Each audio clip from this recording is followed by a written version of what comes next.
Siang, Assalamualaikum warahmatullahi wabarakatuh. Salam sejahtera untuk para petani jagung seluruh Indonesia, terutama di kampung saya. Ini jagungnya. Dan jagung pada musim ini itu ada serangan tikus. Sebelumnya ulat, sekarang diserang oleh tikus. Artinya manusia harus banyak-banyak introspeksi diri, menggunakan hati untuk bersabar. Karena meskipun manusia sudah banyak melakukan pengendalian terhadap tikus, namun Tuhan masih memberikan tikusnya dan mengizinkan tikusnya untuk menikmati jagung para petani, terutama di desa saya. Itu ada beberapa puluh hektar itu kayaknya sudah dihantam oleh tikus. Dan di sini saya mendapat pelajaran, terutama di jagung saya ini. Jagung saya yang 1 hektar yang di sebelah itu memang diserang luar biasa oleh tikus. Dan yang jagung saya yang ini, itu ada pelajaran baru ketika saya masuk di dalam jagung tersebut. Yang pertama adalah pelajaran apa yang saya temui?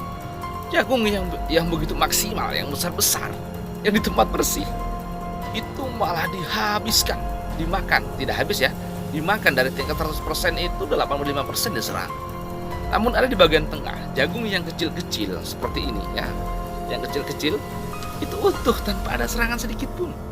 Dan di situ saya kembalikan ke hati saya bahwa inilah peran Tuhan, dan Tuhan punya rencana.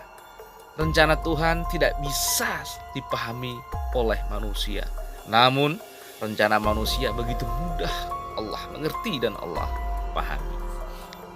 Mengingat serangan hama ini, kita introspeksi diri, kita kembalikan ke diri kita masing-masing.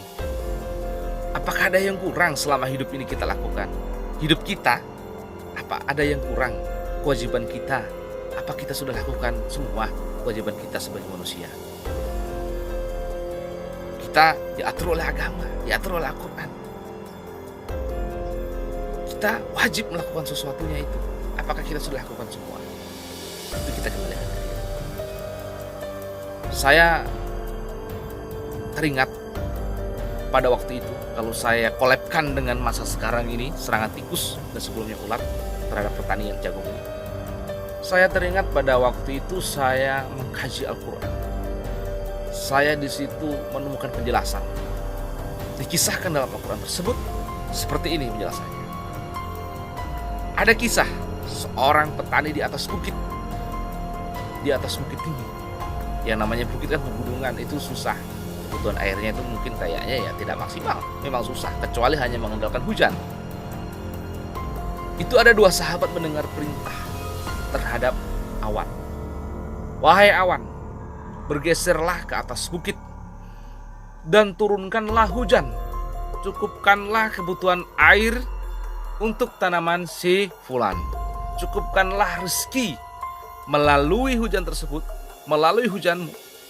Cukupkanlah rezeki si fulan. Itu 2 sahabat mendengar. Dan 2 sahabat itu menuju di atas bukit. Dan bertemulah si fulan. 2 sahabat langsung bertanya, wahai fulan, apa yang engkau lakukan sehingga saya mendengarkan kabar dari langit, perintah awan untuk menghujanimu, yang artinya Tuhan begitu menyayangimu? Fulan menjawab, yang saya lakukan begitu sederhana. Ada 3 bagian. Bagian pertama yang saya lakukan, dari hasil pertanian ini, dari hasil panen saya, yang pertama itu saya sebagai manusia, kewajiban saya zakatkan, saya sedekahkan untuk sesama manusia yang membutuhkan. Karena rezeki saya itu ada sebagian di sini. Bagian yang kedua, saya sedekahkan ke bumi, saya kembalikan ke bumi.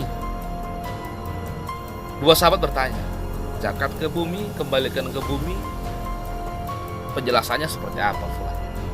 Seperti ini, saya sedekahkan ke bumi, artinya saya kembalikan ke bumi untuk modal kembali untuk melakukan budidaya dan merawat kembali tanah dan menjaga tanah tersebut. Saya tidak merusak tanah tersebut. saya selalu berikan apa yang dibutuhkan tanah tersebut. Artinya si fulan begitu menjaga apa yang Allah sudah sediakan. Kita harus menjaga bumi. Itu bagian kedua. Bagian ketiga yang saya lakukan adalah hasil dari panen saya, dari pertanian saya berikan ke anak istri saya. Nah, fulan ini melakukan 3 hal sehingga Allah sayang si fulan. Dari pertaniannya dijaga oleh Allah, semuanya diberikan oleh Allah kebutuhan si fulan terhadap pertaniannya. Bahkan serangan hama pun tidak ada untuk tanaman tersebut. Karena fulan melakukan 3 hal ini. Nah, kita kembalikan ke diri kita. Terutama saya.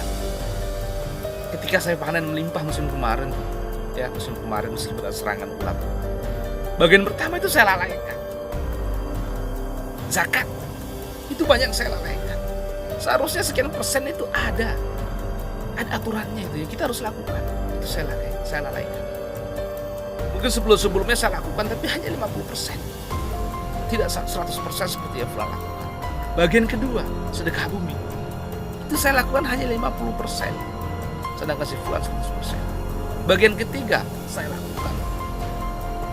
Tapi beda dengan fulan. Fulan melakukan dengan keikhlasan tanpa keluhan. Tapi saya, terutama saya, mungkin ada keluhan. Kurang syukur artinya. Fulan selalu bersyukur. Maka Allah mencukupkan dan menjamin apa yang fulan lakukan di dalam pertaniannya.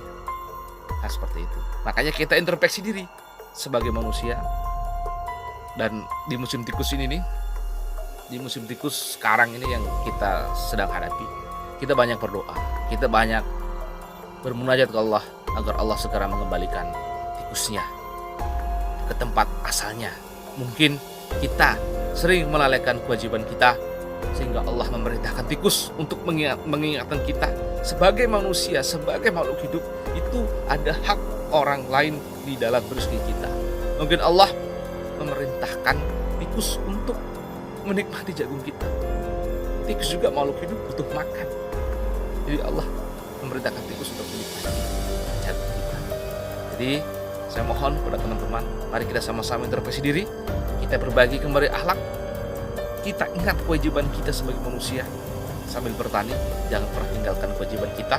Mudah-mudahan kita menjadi petani yang sukses dan berhasil, khususnya di dalam petani jagung. Salam sukses untuk petani jagung.